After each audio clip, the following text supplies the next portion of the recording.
Добре дојдовте во новата епизода на Автомагазин. Иако сите марки се трудат да лансираат што повеќе електрифицирани модели, се уште има производители кои им даваат значење на класичните автомобили. Ги нема многу, но нив може да ги класифицираме како вистински одржувачи на традицијата и перформансите.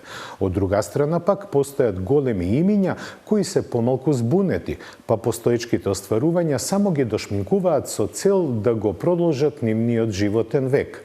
Ова е накратко воведот во денешното издание во кое покрај новитетите имаме тест на Opel Astra во најопременото Ultimate издание.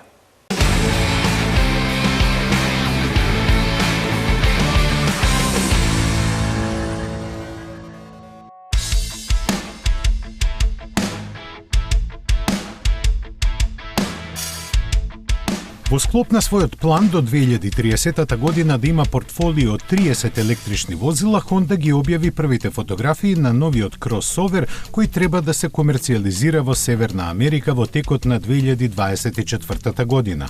Пролог ќе биде достапен со погон на сите тркала, наменете за клиентите кои сакаат разновидност во употребата, што го возможуваат кросоверите со еколошки бенефит од нула емисии на штетни издувни гасови.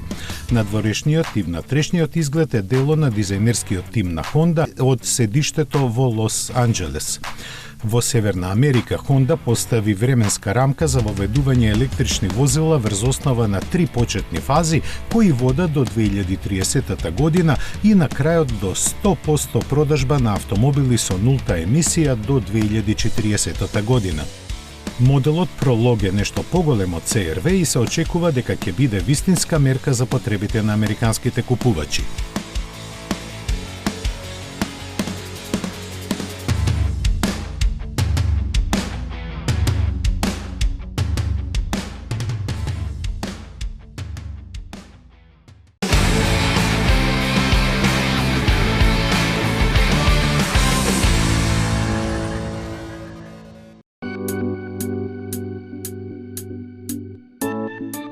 Беше потешко отколку што очекувавме, призна одговорните од британската компанија Arrival по повод производството на своето прво возило. Електричното комби се развива долги години, а првиот прототип е покажан уште во 2017-та.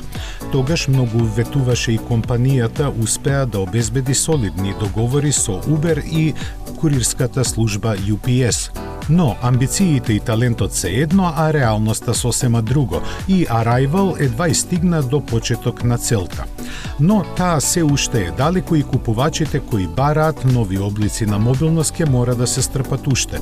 План е сите произведени возила до крајот на годинава да бидат искористени само за тестирање, хомологации и испитување на квалитетот. За да стигне до тука, компанијата мораше да ги прекине другите проекти, автобусот и споменатиот такси за Uber. За да се намалат расходите и осигура профитабилноста, беа отпуштени и 30% од работниците. Електричното комби на Arrival ќе се произведува со нова метода во која не се користи традиционалната монтажна линија. Таа е развиена со сопствени сили користејќи иновативни технологии, автономни мобилни роботи и специјализиран софтвер. Според претходните вести, ова комбе има автономија од 350 км и носимост од 2 тона. Цената треба да му се движи околу 40.000 фунти.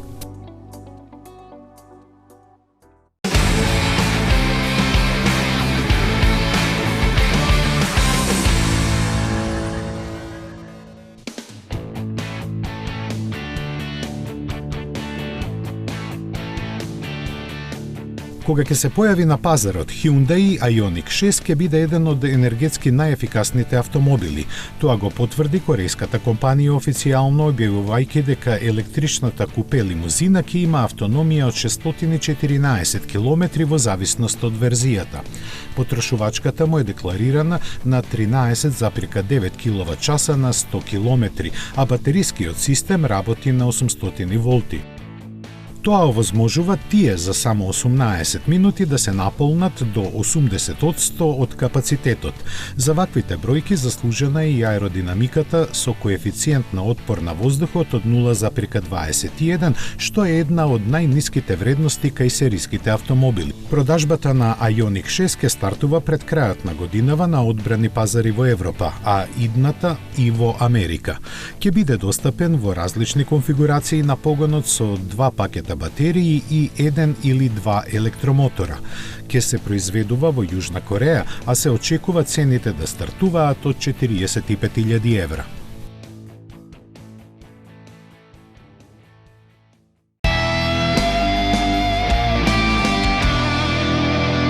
Tu me fais tourner la tête. Je ferai le tour du monde. Ça ne tournerait pas plus que ça. La terre n'est pas assez ronde. Mon manège à moi. Уживајте во возењето. Новиот Peugeot 308. Уникатни сензации.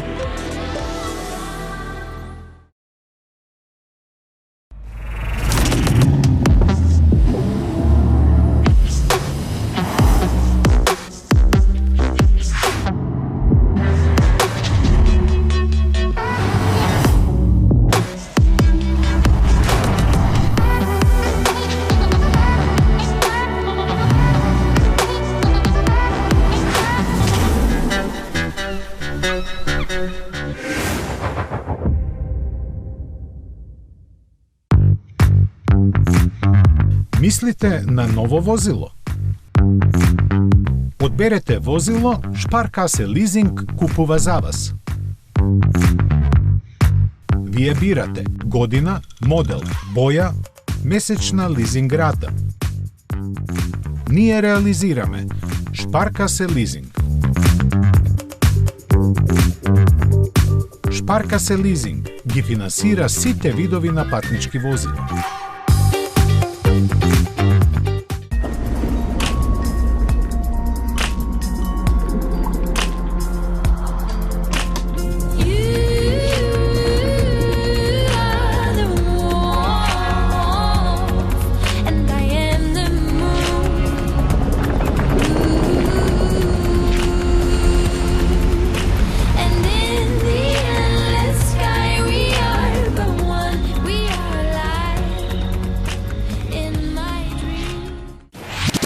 Метрополис, број 1 радиомрежа. Tu me fais tourner la tête. Je ferai le tour du monde. Ça ne tournerait pas plus que ça. La terre n'est pas assez ronde. Mon manège à moi. Уживајте во возењето. Новиот Peugeot 308. Уникатни сензации.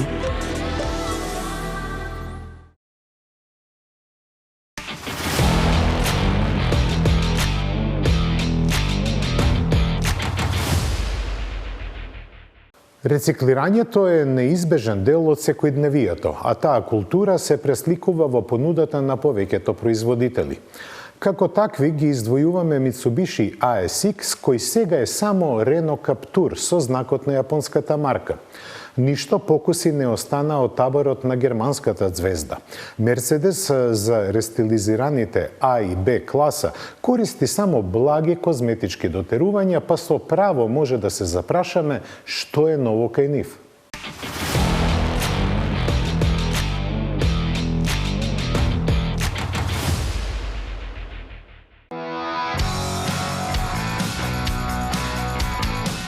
Враќање на стариот пат или последен крик за помош.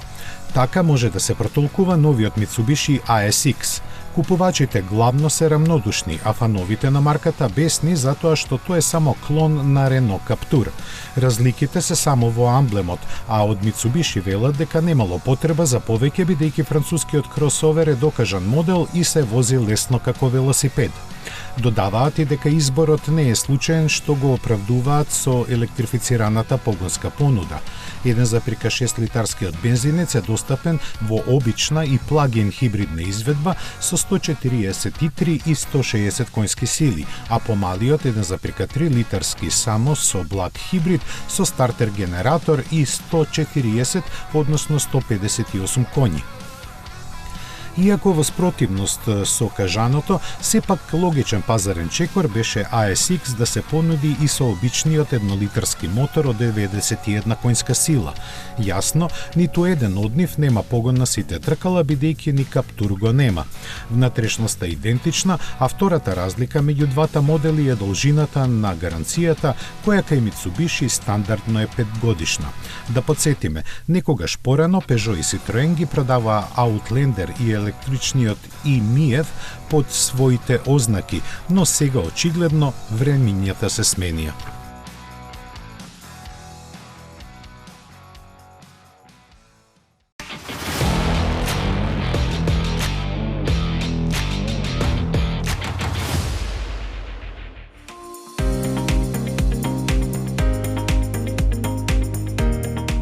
Размислува ли Мерцедес да ги укине своите компактни модели? До ваков заклучок неминовно се доаѓа гледајќи ги измените на А и Б класата кои представени пред 4 години доживеа освежување. Но и покрај долгиот период корекциите се скромни и видливи само за добрите познавачи на хечбеците од Штутгарт.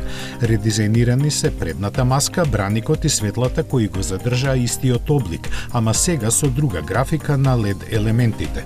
Малку се изменети и задните светла, а визуелниот пакет на екстериерот е заокружен со проширена понуда на тркала. Во внатрешноста управувачот е нов и обложен со напа кожа, а едва и забележливо е коригиран и инфозабавниот систем. Мерцедес уште споменува и дека камерата за возење наназад сега е дел од стандардната опрема. И во техниката измените се минимални. Плагин хибридните модели добија за 7 конски сили посилен електромотор и нови батерии кои обезбедуваат автономија од 67 км. Бензинските мотори сега имаат 48 волтна блага хибридна технологија со електромотор задвижуван со ремен. На располагање се два агрегати со по две нивоа на моќност распоредени помеѓу 136 и 224 конски сили. Понудата на дизели остана непроменета. Единствениот мотор е достапен со 116, 150 и 190 коњи. Обновени се и AMG верзиите кои имаат нови стилски и аеродинамични решенија и за малку зголемена силина.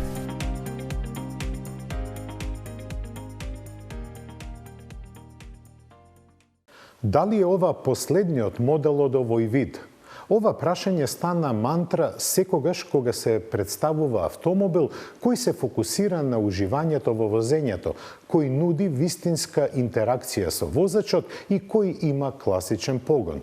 Прекрасен пример за овој опис е BMW M2, која кронисува серијата 2 и има се што традиционално му припаѓа на вистински BMW, а тоа е погон на задните тркала, 6 цилиндри во линија и класичен мануелен менувач.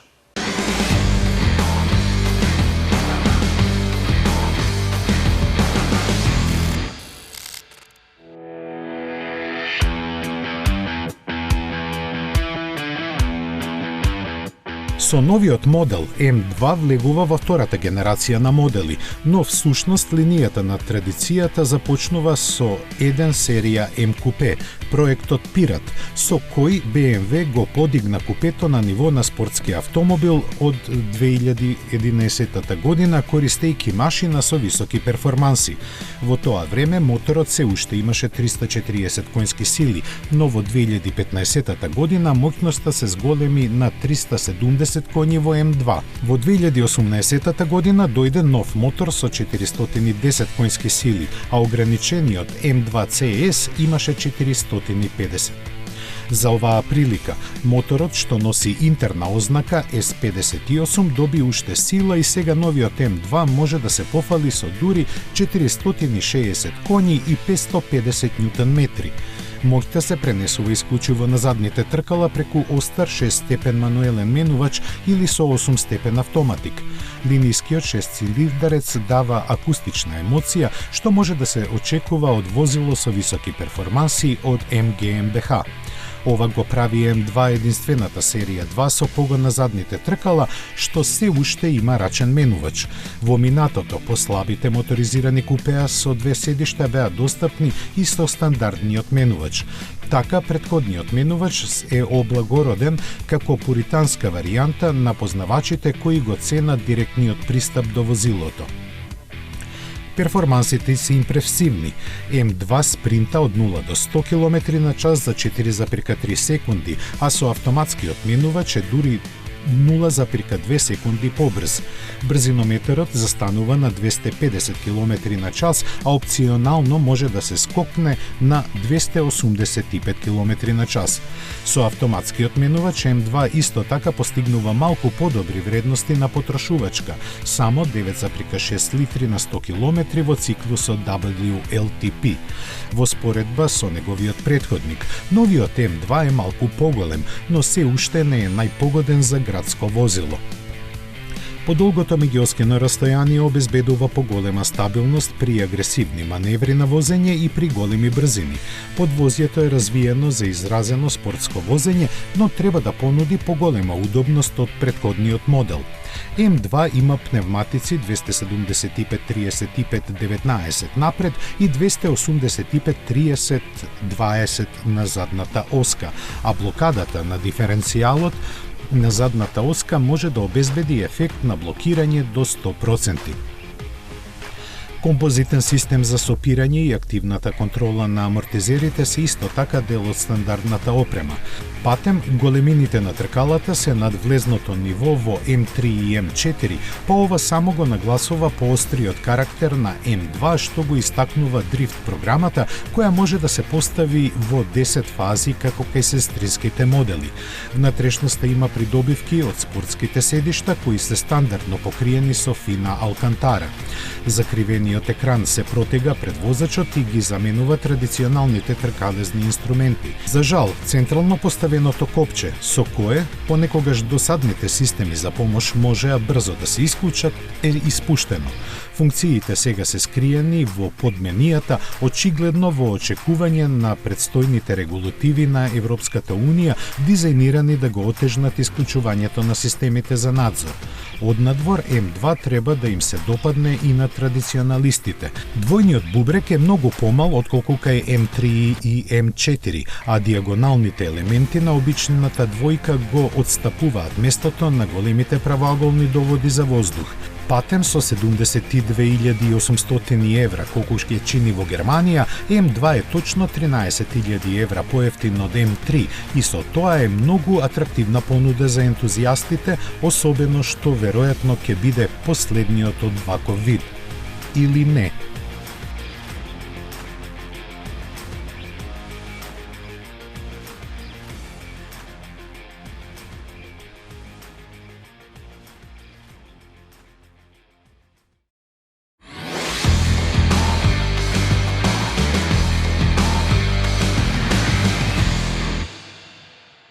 Велат дека повторувањето е мајка на знаењето, а денеска на тест ја повторуваме работата трет пат со еден автомобил.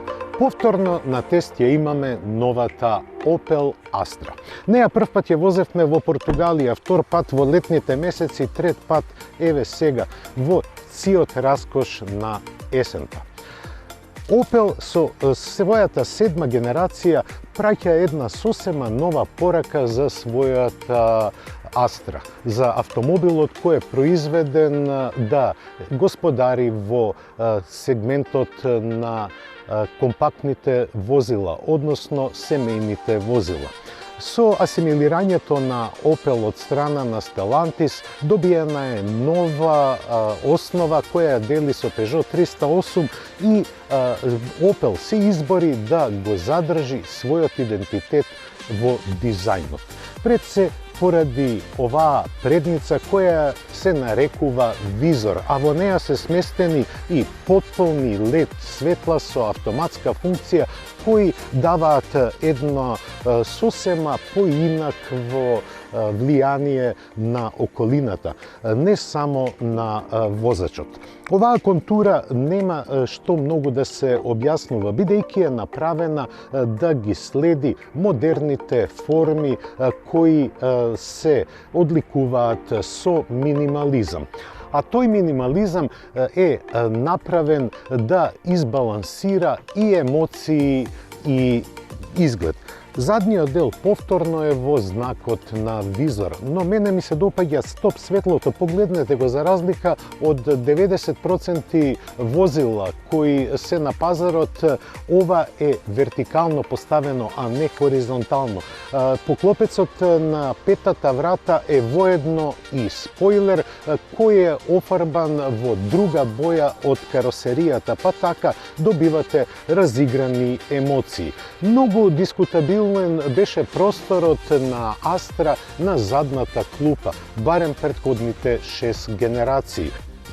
Сега во внатрешноста, како што гледате, возачкото седиште е подесено онака како мене ми одговара да седам, и гледате дека позади има сосема доволно простор во сите смерови за двајца, па и на кратки релации и за тројца патници. Но не е заборавено на целата удобност која ја нуди Астрата, особено во изведбата Ultimate која ја возиме.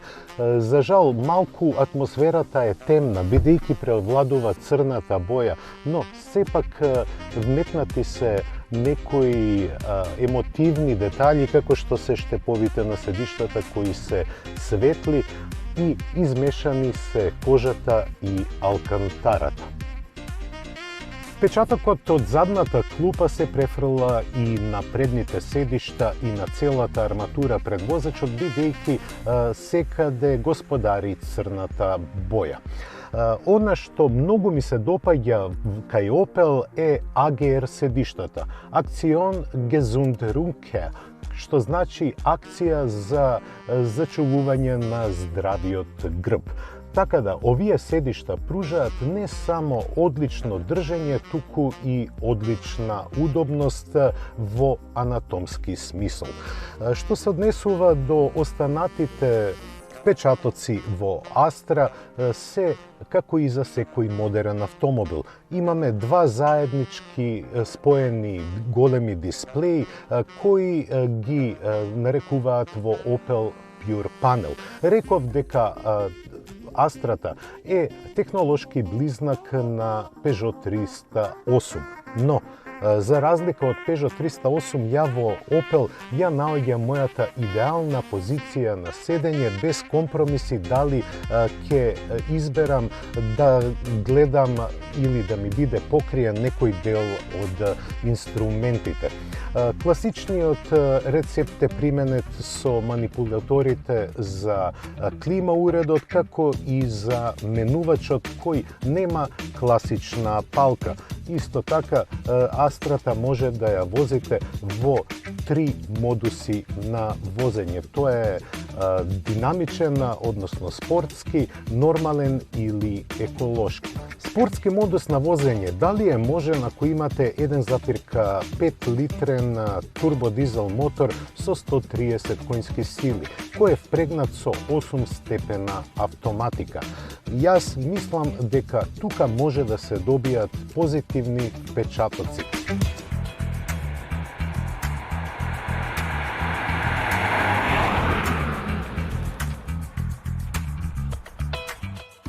Поради екологијата, во мода дојдоа нисколитражните модели, па дури и кај дизелските агрегати.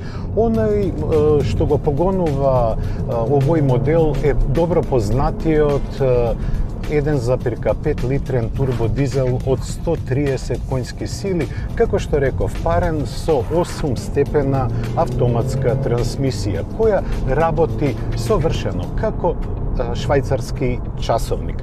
Дури имате и зад управувачот прекинувачи за да ги менувате мануелно, преносите, но тоа е тотално непотребно, бидејќи дури и во спорт модот автоматиката одлично си ја врши работата. Може да се најде замерка што се однесува на продирање на звукот во кабината, но сејот амбиент е повеќе од интересен. Дури и на ваква ситуација можете да се видите како е направен добро склопот, особено на сопирачките. Но на поголема успон моторот продуцира голема бучава, но малце помала перформанса. Што се однесува до држењето во свиоците, јас сум многу задоволен, бидејќи тежината одлично се префрла од една на друга страна, а германските инженери знаеа до максимум да го вметнат своето знаење во подпирањето на Астра. Па дури и во вака остри свиоци, таа стоички се однесува и ги поднесува малтретирањата. Кога сакате да возите вака агресивно, тогаш немате голем проблем со тоа, но потрошувачката рапидно расте. На изминатите возења забележав просечна потрошувачка од 5 литра и дури и испод 5 литра кога се вози. Морав малку да ги смирам своите страсти како и автомобилот, а зашто немав голем предизвик. Реков, потрошувачката знае да падне и под 5 литри доколку ја возите на темпомат и на автопат. А додека сакате да малку лудувате, тогаш таа расте и до 6,5 литри, што е сосема прифатливо, иако цената на дизелот се повеќе и повеќе расте. Голема предност на Астра е ергономијата што е добиена на возачкото седиште, воопшто на седењето во внатрешноста, бидејќи ви пружа добар преглед на се она што е околу вас и ви дава позитивна интеракција со возилото. Нивото на опременост Ultimate, како што кажува самиот збор, е врвно. Тука нема ниту еден елемент на опременоста кој е заборавен. Може би можело да се додаде ладење, односно вентилирање на седиштата, додека head-up дисплејот како и огромниот сончев покрив се вклучени во опременоста. Што се однесува на возењето во разните модуси, тоа нема некои спектакуларни разлики. Тоа е исто кај секој модел и кај секој производител. Но 18-инчните тркала ја вршат одлично својата работа заедно со пневматиците кои одлично лепат на асфалтот. Астра во Ultimate изведбата со 1,5 литрениот турбодизел и 8-степениот автоматски менувач е еден вид диамант на тркала.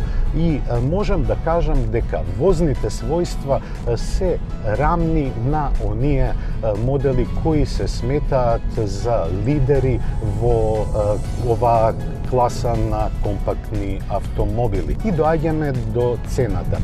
32.500 евра. Тоа беше цената на Insignia пред 2,5-3 години.